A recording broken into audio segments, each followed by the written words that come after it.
There comes a moment when the world feels like it's racing ahead without you. Everyone seems to be moving, achieving, transforming, while you feel suspended, stuck between who you were and who you're supposed to become. Your chest tightens not because you're weak, but because something inside you whispers, you're late, you're behind. But listen, what if you're not behind at all?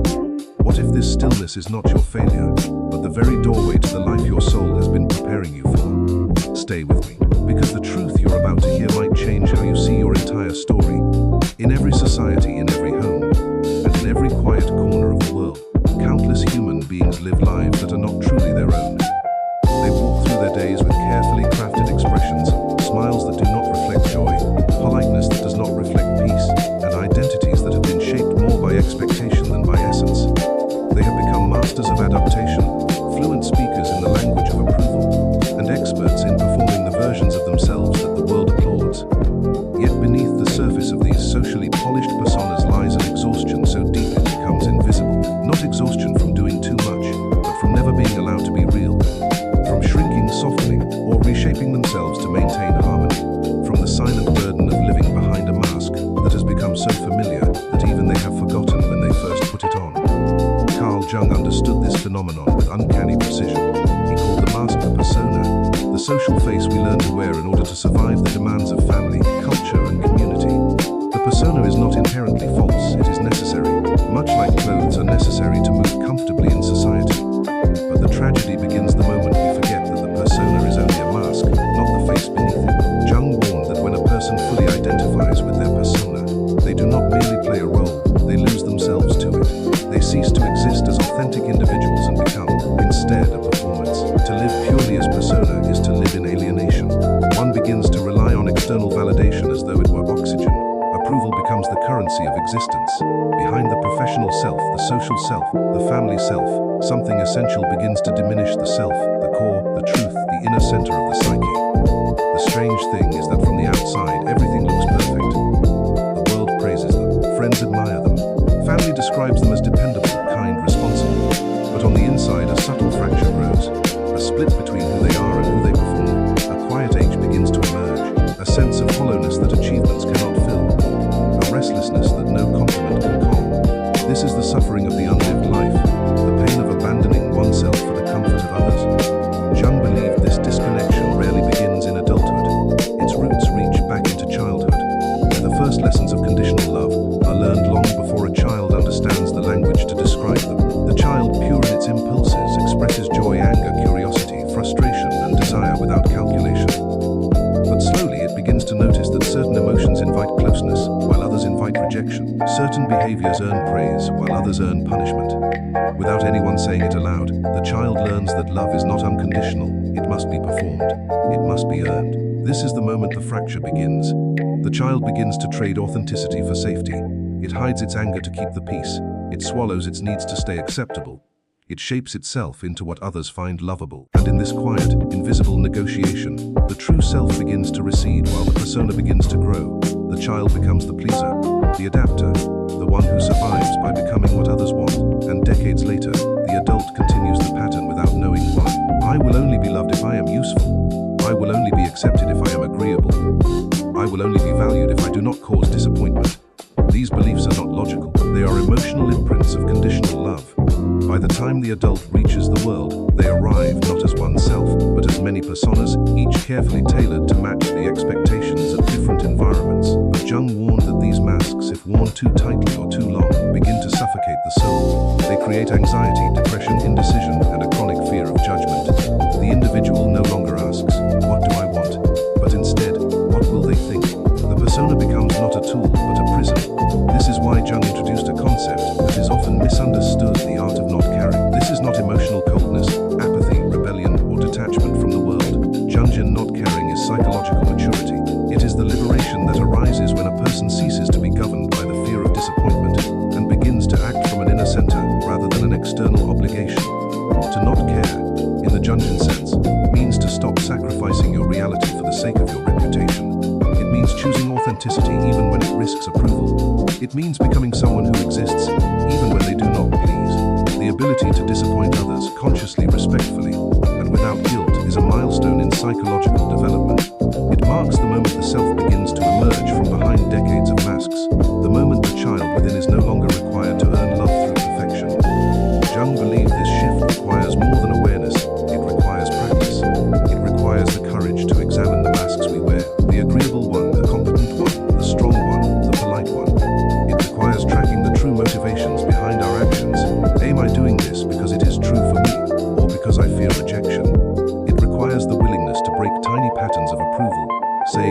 yes is easier, ending obligations that drain us, allowing ourselves to be misunderstood without panic. In this stage, the inner critic begins to scream. The internal voices that once protected us, the voices that warned us not to upset, not to refuse, not to prioritize ourselves, rise with intensity. Jung encouraged confronting these voices directly, treating them as symbolic figures, not as truth, but as remnants of the past. Once we recognize these voices are inherited rather than authentic, one layer of the mask falls away. But the most difficult step is what Jung called the symbolic death of the false identity, the death of the perfect child, the death of the pleaser, the death of the image that earned love but never allowed truth. This death feels frightening because the persona has protected us for so long, but it is only by letting the false self dissolve that the true self can emerge. And then comes the reorganization of one's internal world.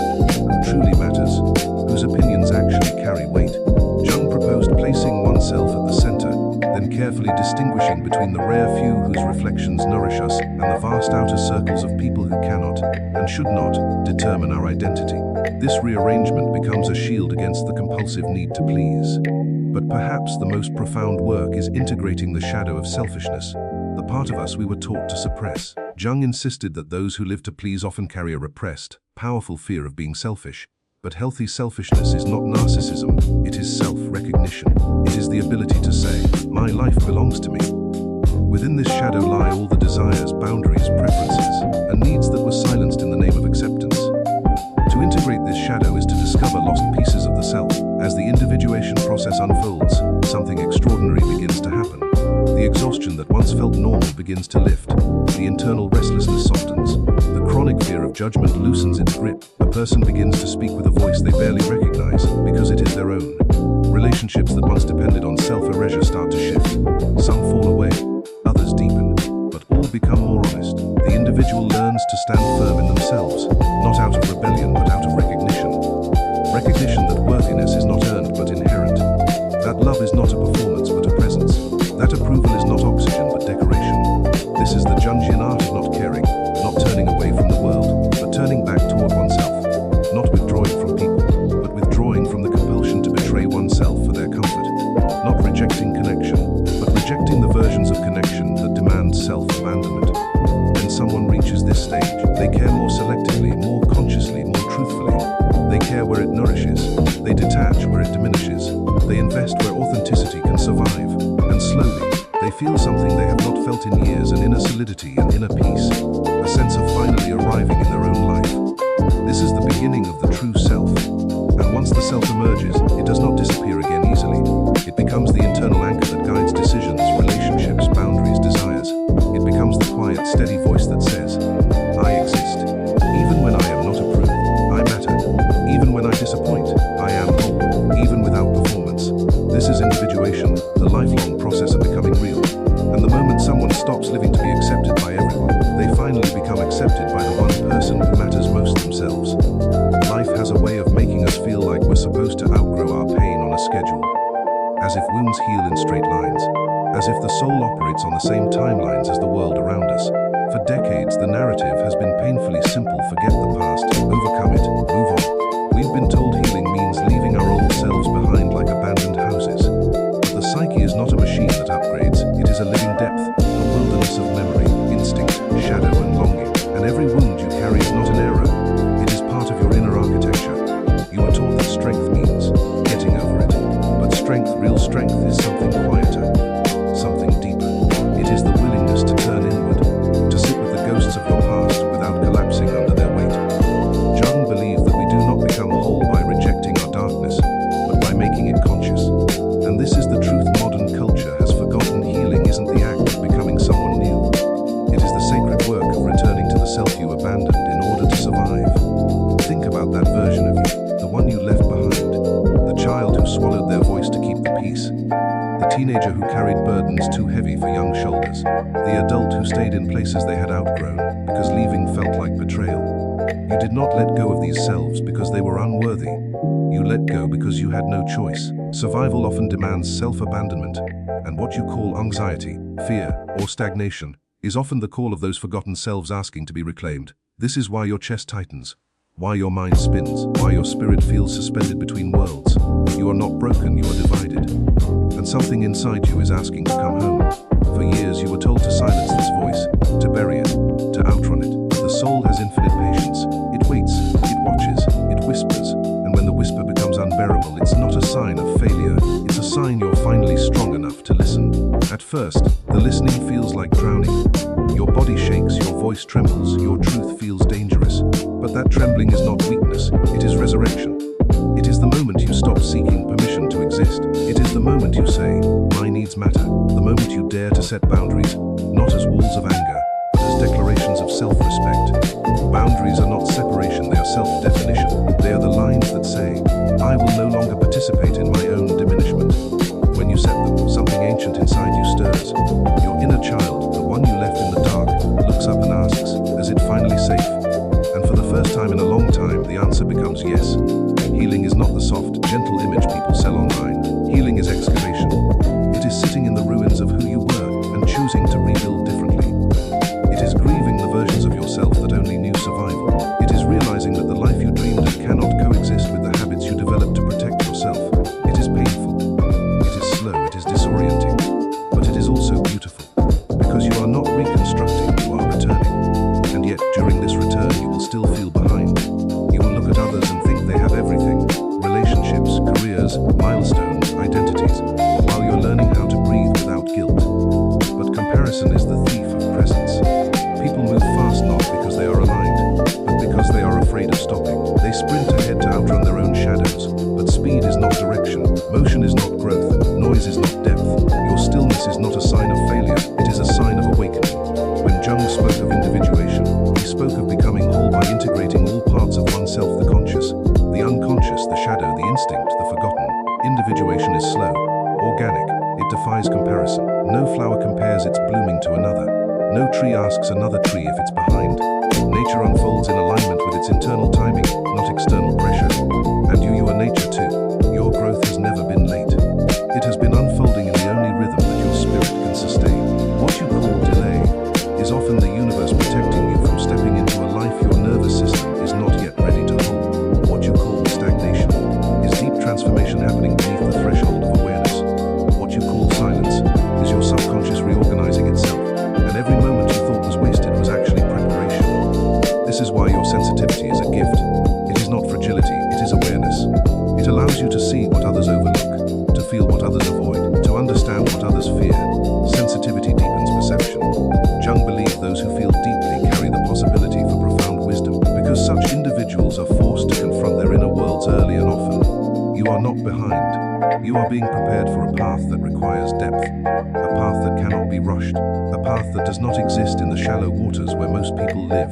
Think of everything you survived, every wound that shaped you, every heartbreak that carved you open, every disappointment that stripped away illusion. These experiences did not break you, they revealed you. And the things you call flaws are often the very things that make your soul capable of its future purpose. This is why, when you look back, certain moments feel unbearable, because they were initiations, painful yes, but transformative, sacred, necessary. You are not meant to forget them, you are meant to integrate them. Trauma is not a chain holding you back, it is the fire that forged your resilience. Every version of you that struggled, fell, cried, hid, or survived, that version did not fail. They fought to give you a future, and now it is your turn to fight for them, to stop abandoning them, to bring them home. And when you do, something shifts. The heaviness loosens, the fear softens. You begin to trust your own timing. You begin to trust the pauses. You begin to trust the unfolding. You begin to trust yourself, because healing doesn't quiet the mind, it softens it. The goal is not to silence your inner world. The goal is to make peace with it. The goal is to offer the child inside you the safety they never had. The goal is to build a life where your truth does not threaten your belonging. You begin to say no without guilt. You begin to say yes without fear. You begin to choose rest without shame. You begin to walk away from people who confuse your sensitivity with weakness. You begin to outgrow roles you once played just to survive. You begin to evolve, not into someone new, but into someone honest. And honesty is liberation. When you stop betraying yourself to maintain illusions, you finally step into the life meant for you. This is the turning point. The moment where your past stops imprisoning you and begins instructing you. The moment where you realize you were never late, you were becoming ready. Now you stand at the threshold of